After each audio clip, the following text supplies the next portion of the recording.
அனைவருக்கும் வணக்கம். இன்றைக்கி tape IAS academy group 2A முழு இலவச மாதிரி தேர்வு நடத்தினாங்க. அதுக்கான எக்ஸ்ப்ளனேஷன் இந்த வீடியோவில் பார்க்கலாம். முதல் கேள்வி, முத்துராமலிங்க தேவரை தேசியம் காத்த செம்மல் என்று போற்றியவர் யார்? சரியா? அறிஞர் அண்ணாவா, பெரியாரா, திருவிக்காவா, காமராஜரா? ஸோ எல்லாருக்குமே நல்லா தெரிஞ்சது தான் திருவி கல்யாண சுந்தரம் அவர்கள். சரியா? தேசியம் காத்த செம்மல்னு சொன்னது திருவிக்கா. பெரியார் என்ன சொல்லியிருப்பார்?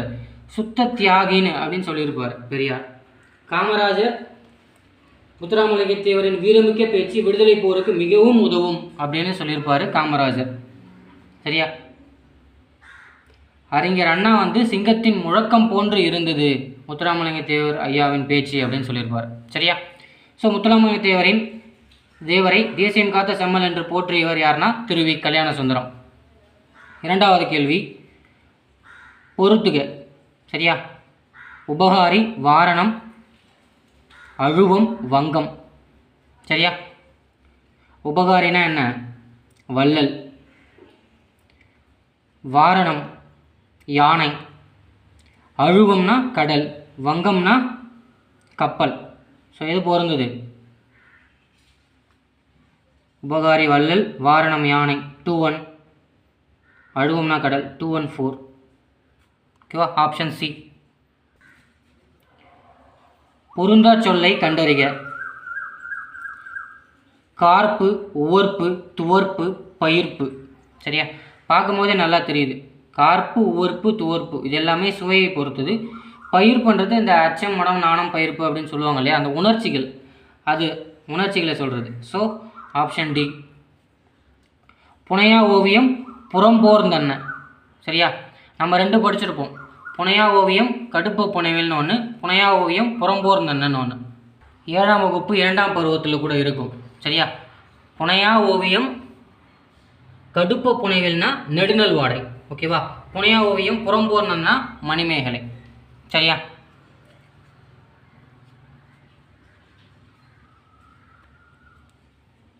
மணிமேகலை. சரியா? அடுத்து போலாமா? பே என்னும் ஓரெழுத்து ஒரு முறைக்கு உரிய பொருளை தருக. பே ஓரெழுத்து ஒரு மொழி மேகம் சொல்லுவாங்க. சரியா? பே என்னும் ஓரெழுத்து ஒரு மொழிக்கு உரிய பொருள் என்ன? மேகம்.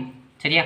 அன்புக்கு பார்த்தோம்னா 2 ஓரெழுத்து ஒரு மொழி இருக்கு. மேனாலும் நேனாலும் அன்பு தான். சரியா? மே ரெண்டுமே அன்பு. இழிவு, இழிவுன்னா நை. ஓகேவா? நீ நைந்தால் நைந்து போகும் என் வாழ்வு அப்படின்னு சொல்லியிருப்பாங்க இல்லையா தமிழை. ஸோ அதை ஞாபகம் வச்சுக்கோங்க. நைனா இழிவு. மேகம், பேனா மேகம் பார்த்துட்டோம். இளமைனா பை. ஓகேவா? பை என்னும் ஒரு எழுத்து ஒரு மொழி தான் இளமைன்னு சொல்லுவாங்க. அடுத்து 6வது கேள்வி, குறுந்தொகை கடவுள் வாழ்த்து உட்பட 401 பாடல்களை கொண்டது. 2வது, சீராபுரணம் 5027 விருத்தப்பாக்களால் ஆனது. திருவாசகம் 658 பாடல்களை கொண்டது. மனோன்மணியம் 20 கலங்களை கொண்டது. சரியா? ஸோ இதில் எது சரி எது தப்பு? குறுந்தொகை படிச்சிருக்கீங்க, எல்லாருமே தெரியும். சரியா? 401 பாடல்கள். கடவுள் வாழ்த்து இல்லாமல் 401 பாடல் இருக்குது. சரியா? கடவுள் வாழ்த்து உட்படனா +1 402 கடவுள் வாழ்த்து உட்பட. சரியா? அப்போ 1 தான் தப்பு. ஸோ 2, 3, 4 3மே சரி. சீராபுரணம் 5027 விருத்தப்பாக்களால் ஆனது தான். திருவாசகம் 658 பாடல்களை கொண்டது. மனோன்மணியம் 20 கலங்களை கொண்டது தான். 5 அங்கங்களையும் 20 கலங்களையும் கொண்டதுன்னு படிச்சிருப்பீங்க. சரியா? கீழ்காணும் கூற்றுகளை காண்க.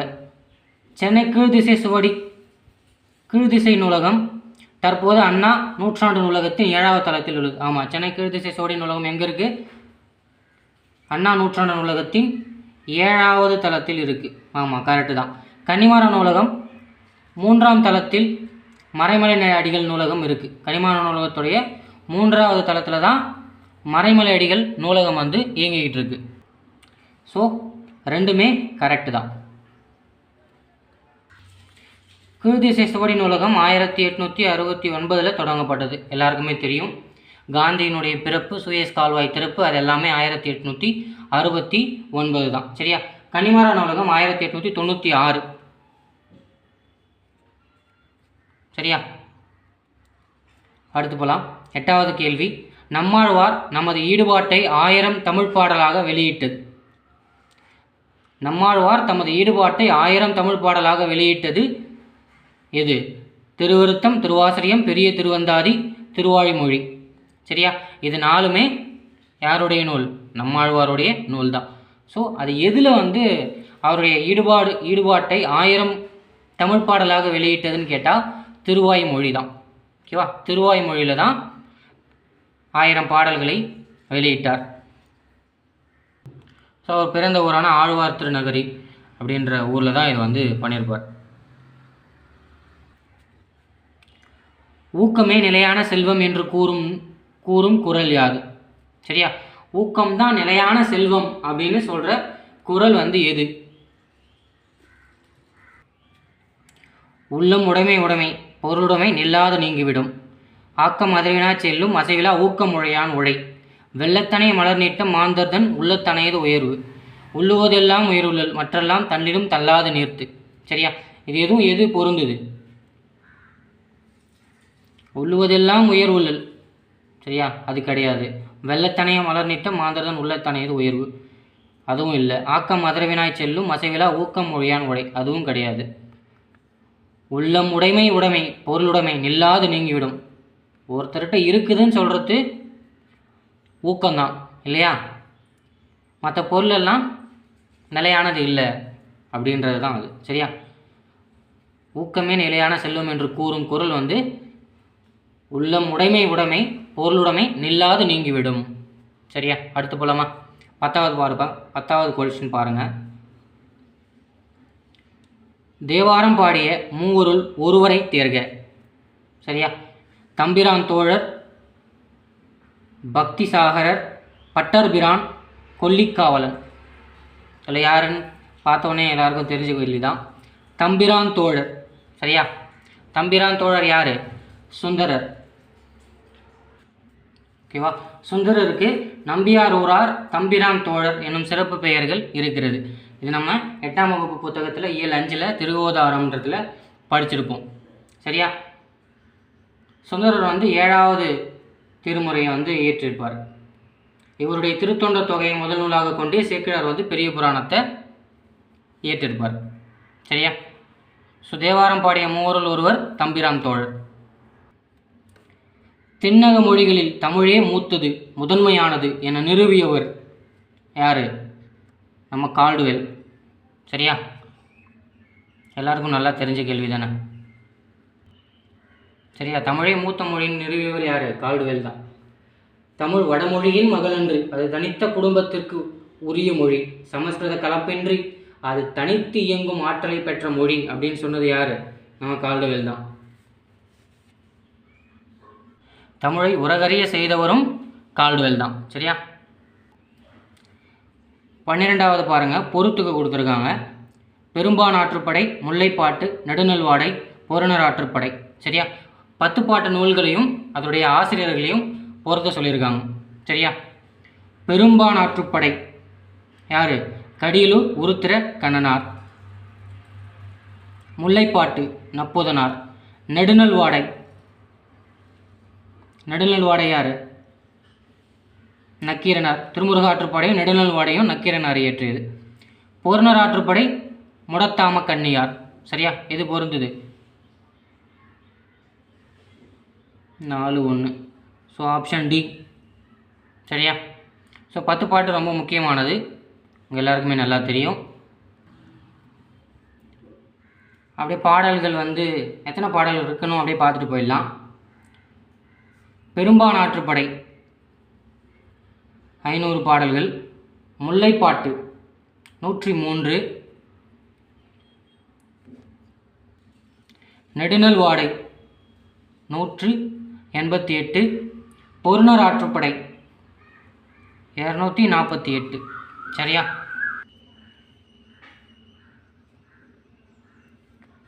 பாவைக்கூத்து என்று அழைக்கப்படும் கிராமிய கலை. சரியா? பாவைக்கூத்து, தோற்பாவை கூத்து, கையுறைப்பாவை கூத்து, பொம்மலாட்டம். ஓகேவா? இதெல்லாமே நம்ம நிகழ்கலைகளில் 10ஆம் வகுப்பு புத்தகத்தில் படிச்சிருப்போம். ஸோ பொம்மலாட்டம். அடுத்து ஈதல் என்பதன் எதிர்ச்சொல். ஈதல்னா என்ன? ஒருத்தருக்கு கொடுக்கறது. ஸோ ஈதல், கொடுத்தல். ஓகேவா? இது நம்ம ஒரு சிலர் இப்போ எல்லாருமே தெளிவாக பார்க்குறோம். இருந்தாலும் ஒரு பதட்டத்தில் பார்க்குறவங்க எதிர்ச்சொல்லை கவனிக்காமல் விடுவாங்க. சரியா? ஈதல் என்பதன் பொருள் கொடுத்தல். எதிர்ச்சொல்னு கேட்டிருக்காங்க.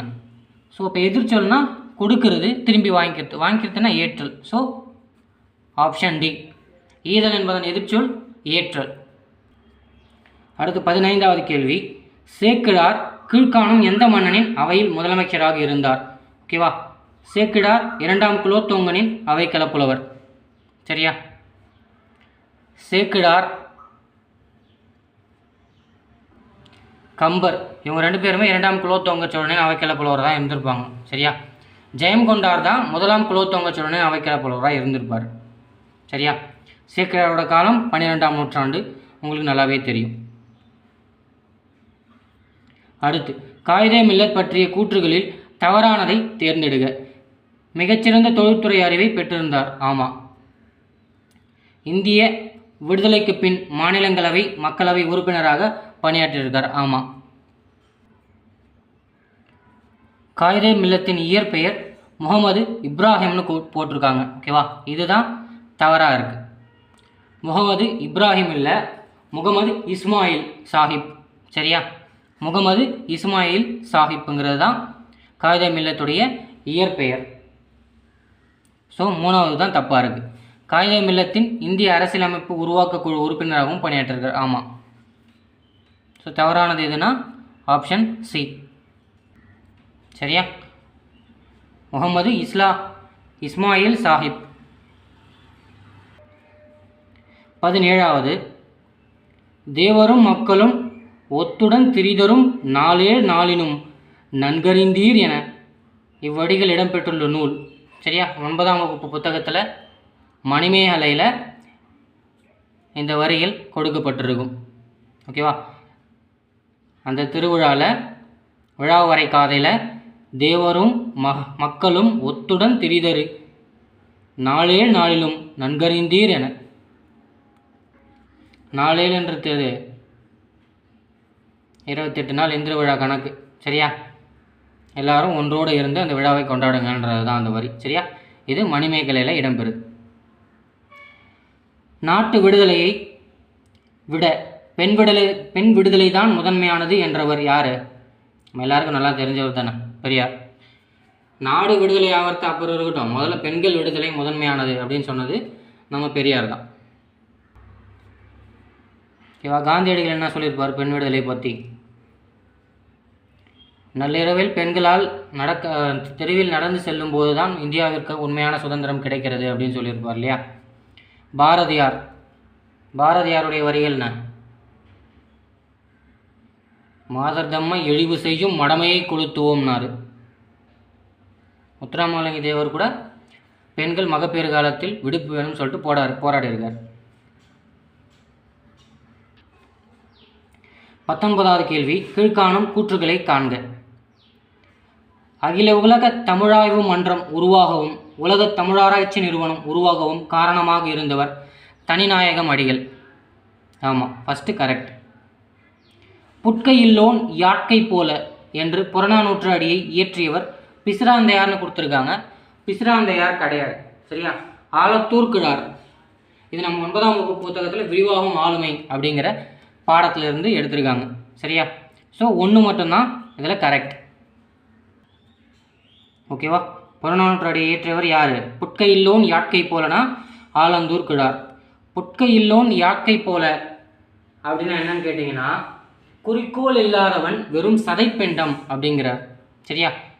குறிக்கோள்னு ஒன்று இருக்கணும். அப்படி குறிக்கோள் இல்லாமல் இருக்கிறவங்க வெறும் சதப்பெண்டம் அப்படிங்கிறாரு ஆலந்தூர் கிழார். சரியா? தனிநாயகம் அடிகள் உலக தமிழாராய்ச்சி நிறுவனம் நிறுவிய ஆண்டு 1964 தான். ஸோ இந்த 1964 நேரு மறைந்த வருடம், நம்ம பாரதிதாசன் மறைந்த வருடமும் 1964 தான்.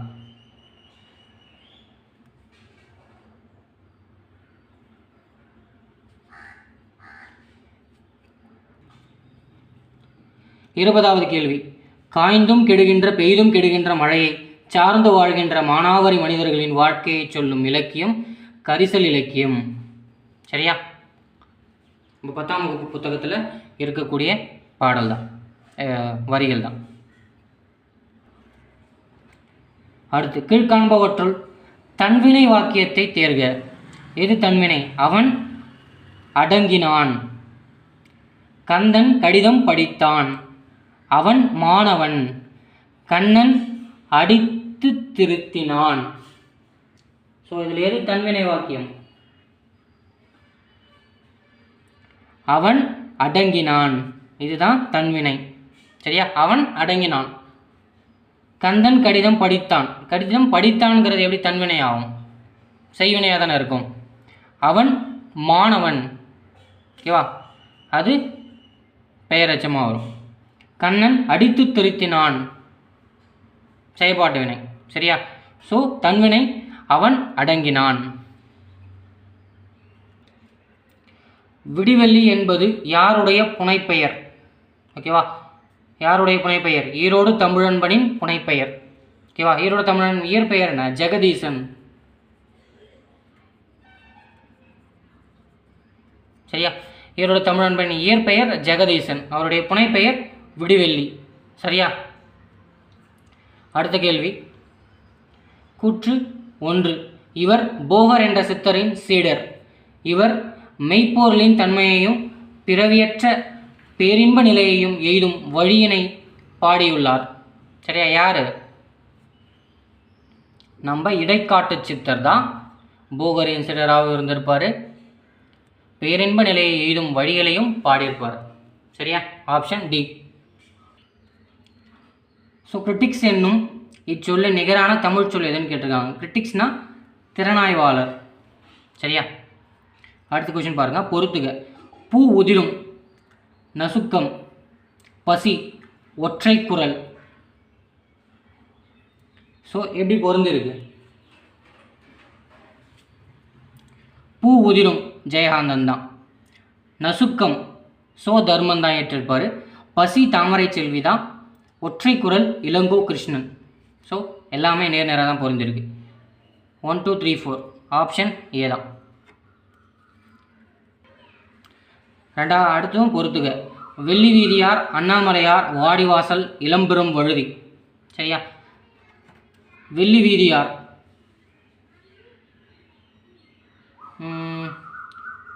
ஃபஸ்ட்டு அது கூட கொஞ்சம் குழப்பமாக இருக்கா, புறநனோட குறுந்தொகையான்னு யோசிக்கலாம். சரி, அண்ணாமலையார், காவடி செந்து அண்ணாமலையார் தான். ஸோ பிக்கு 4.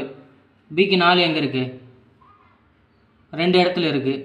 வாடிவாசல் நம்ம சீசு செல்லப்பா இல்லையா, 1958 எழுத்து என்னும் இலக்கியத்தை இதழை தொடங்கியவர்.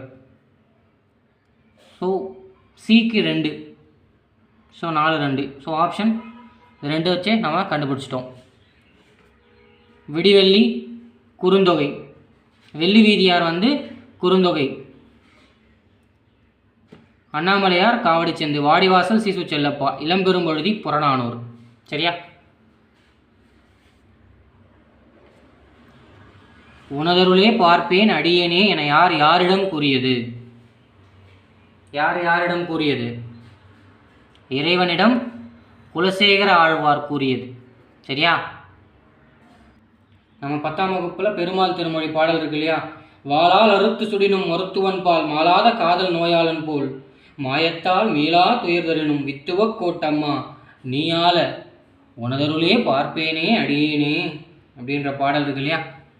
ஓகேவா? அதுதான் யார் யாரிடம் சொன்னான்னு கேட்டிருக்காங்க. இறைவனிடம் நம்ம குலசேகர ஆழ்வார் பாடியிருக்காரு. சரியா? பெருமாள் திருமொழி 5வது திருமொழியாக உள்ளது. 105 பாடல்களை கொண்டது. ஓகேவா? இது ரெண்டும் முக்கியமானது, பார்த்து வச்சுக்கோங்க. அடுத்த கொஸ்டின் போகலாம். 29வது கேள்வி, நக்கீரர், கபிலர், வேலி வரலாறு மேற்காணும் ஆராய்ச்சி நூல்களை இயற்றியவர் யார்? சரியா? நக்கீரர், கபிலர், வேலிர் வரலாறு. சரிவா? இந்த ஆராய்ச்சி நூல்களை இயற்றியது நாமு வேங்கடசாமி. சரியா? இவர் நம்ம சிலபஸில் இருக்கார். ஸோ நக்கீரர், கபிலர், அகத்தியருக்கு கூட இவர் எழுதியிருக்கார். சரியா? அடுத்தது, மராட்டியர் காலத்தில் தஞ்சைக்கு வந்ததாக கருதப்படும் கலை. சரியா? இது ஒயிலாட்டமா, தேவராட்டமா, சேர்வையாட்டமா, பொய்க்கால் குதிரை ஆட்டமா? பொய்க்கால் குதிரை ஆட்டம். அடுத்த கேள்வி, மாப்போ சிவஞானம் அவர்கள் விரும்பி படித்து மனனம் செய்த நூல். சரியா? இது திருக்குறளா, தேவாரமா, திருவாசகமா, சித்தர் பாடல்களா? இந்த சிற்கில் ஒளி நம்ம 10வது புத்தகத்தில் மாப்போ சிவஞானம் அவர்கள் யாவுடைய பற்றி இருக்கா? ஸோ அதில் சித்தர் பாடல்களை படித்து மனனம் செய்வார். சரியா? அம்மானை பாட்டுகளும் சித்தர் பாடல்களையும் நல்லா படித்து மனனம் செஞ்சு வச்சுருப்பார் அப்படின்னு சொல்லிட்டு கொடுத்துருப்பாங்க. ஸோ கரெக்டாக புக்கில் இருந்து தான் அந்த வரி எடுத்திருக்காங்க. கல் என்னும் உயர் சொல்லுக்குரிய உரிய தொழிற்பெயரை தேர்ந்தெடுக. சரியா? கல், கற்றல் அப்படின்னு தான் நம்ம எல்லாருமே நினச்சிருப்போம், அதை தான் போட்டிருப்போம். பட் ஆனால் கல்வி, கற்றல், ஓகேவா, இரண்டுமே சரியான தொழில் பெயர் தான். So option D. ஸோ இந்த கொஸ்டின் கொஞ்சம் எனக்கே ஒரு கன்ஃபியூஷன் இருக்குது, அதை நான் கன்ஃபார்ம் பண்ணிட்டு நான் கமெண்ட்டில் சொல்கிறேன். சரியா? ஆன்சர் கீ இப்படி தான் கொடுத்துருக்காங்க. ஸோ அடுத்து 33, புகழெனில் உயிரும் கொடுப்பர், பழியெனில் உலகுடன் பெறினும் கொள்ளார். சரியா? புகழ்னு வந்துட்டால் உயிரை கூட கொடுப்பாங்க, பழின்னு வந்துட்டால் இந்த உலகையே கொடுத்தாலும் வாங்கிக்க மாட்டாங்க அப்படின்னு சொல்லிட்டு புறநானூரில் நம்ம கடலுள் மாய்ந்த இளம் பெரும் வழுதி அவர்கள் தான் வந்து பாடியிருப்பார். சரியா?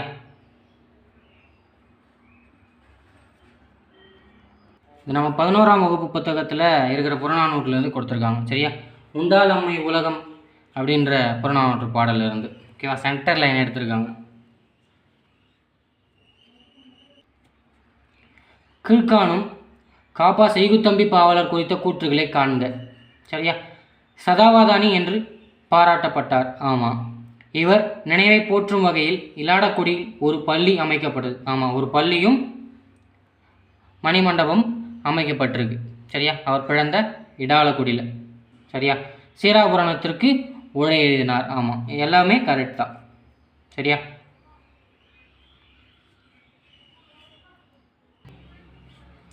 சொற்களை ஒழுங்குபடுத்தி சொற்றொடர் ஆக்குக. உருபசியும் ஓவாப்பினியும் செருபகையும். ஓகேவா? இதை ஒழுங்குபடுத்தி எழுத சொல்கிறாங்க. சரியா? இது ஆல்ரெடி கரெக்டாக ஒழுங்குபடுத்தி தான் இருக்குது. உருபசியும் ஓவாப்பினியும் சிறுபகையும் சேராமல் இயல்வது நாடு அப்படின்றது தான் குறள். நாடுன்றது என்ன? பசி இருக்கக்கூடாது, பிணி இருக்கக்கூடாது, பகை இருக்கக்கூடாது, இது எல்லாமே இல்லாத நாடு தான் நாடாக கருதப்படும் அப்படிங்கிற திருக்குறள் சொல்லப்படுது. சரியா? உருபசியும் ஓவாப்பினியும் சிறுபகையும் சேராமல் இயல்வது நாடு. அடுத்த கேள்வி போலாமா? கீழ்காணும் எந்த ஆட்டத்தில் பெரும்பான்மையாக 8 முதல் 13 கலைஞர்கள் கலந்து கொள்ள வேண்டும் என்பது பொது மரபாக இருக்குது. சரியா? 8லேருந்து 13 பேர் எந்த ஆட்டத்துக்கு கலந்து கொள்ளணுன்றது மரபாக இருக்குதுன்னு பார்த்தீங்கன்னா தேவராட்டம், சேர்வை ஆட்டம். சரியா? ரெண்டும் ஒரே மாதிரி ஆடுற ஆட்டம் படிச்சிருப்போம். தேவராட்டத்துக்கான இசைக்கருவி என்ன? தேவதுதும்பி, உரிமை என்று அழைக்கப்படுது. சரியா? இது ஆண்கள் மட்டுமே ஆடக்கூடிய ஆட்டமாக கருதப்படுது தேவராட்டம். சரியா? அடுத்து போலாமா? சரியான கூற்றை தேர்க. சங்ககால கவிதைகள் அறத்தை மட்டுமே பேசுகின்றன. சங்ககால கவிதைகள் அறம், புறம் சார்ந்த வாழ்வியல் பதிவுகளை வெளிப்படுத்துகின்றன. சங்ககால கவிதைகளை பக்தி கவிதைகள் என்று அழைக்கப்படுகின்றன. சங்ககால கவிதைகள் பக்தி கவிதைகள் என்று அழைக்கப்படுகின்றன. சங்ககால கவிதைகள் பெரும்பாலும் குடிமக்களிடையே பாடுபொருளாக கொண்டன. சரியா? இதில் எது சரியா இருக்குன்னு பார்த்தோம்னா சங்ககால கவிதைகள் அகம் புறம் சார்ந்த வாழ்வியல் பதிவுகளை வெளிப்படுத்துகின்றது. ஓகேவா? 37 பி தான்.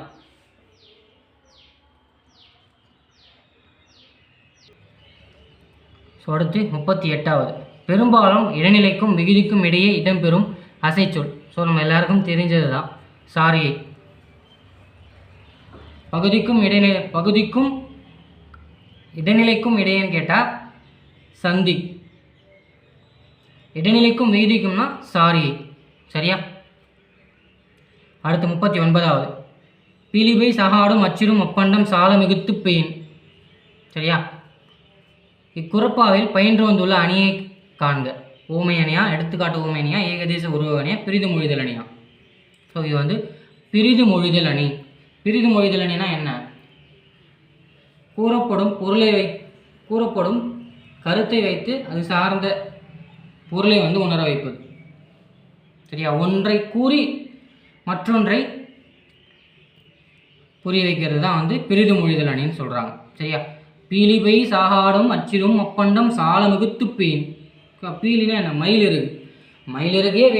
மயிலிறகையே ஏற்றிய வண்டி ஆனாலும் அளவுக்கு மேலே போனால் அதுவும் அச்சிலிருந்து கீழே சாயத்தான் செய்யும். சரியா?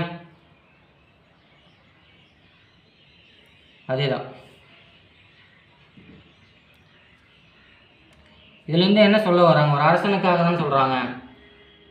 ஒரு வலிமையான அரசன் அவன் வலிமை குறைந்தவன் தானே அவங்ககிட்ட மோதலாம் நினைக்கக்கூடாது. சரியா? வலிமை குறைந்த அரசர்கள் பலர் ஒன்று சேர்ந்தா என்ன ஆகும்? அதுதான். கொல் என்னும் வேர் சொல்லுக்குரிய வினைமுற்றை தேர்க. கொல் என்ன வரும்? இது குரூப் 2 2016 குரூப் 2 கொஸ்டின். சரியா?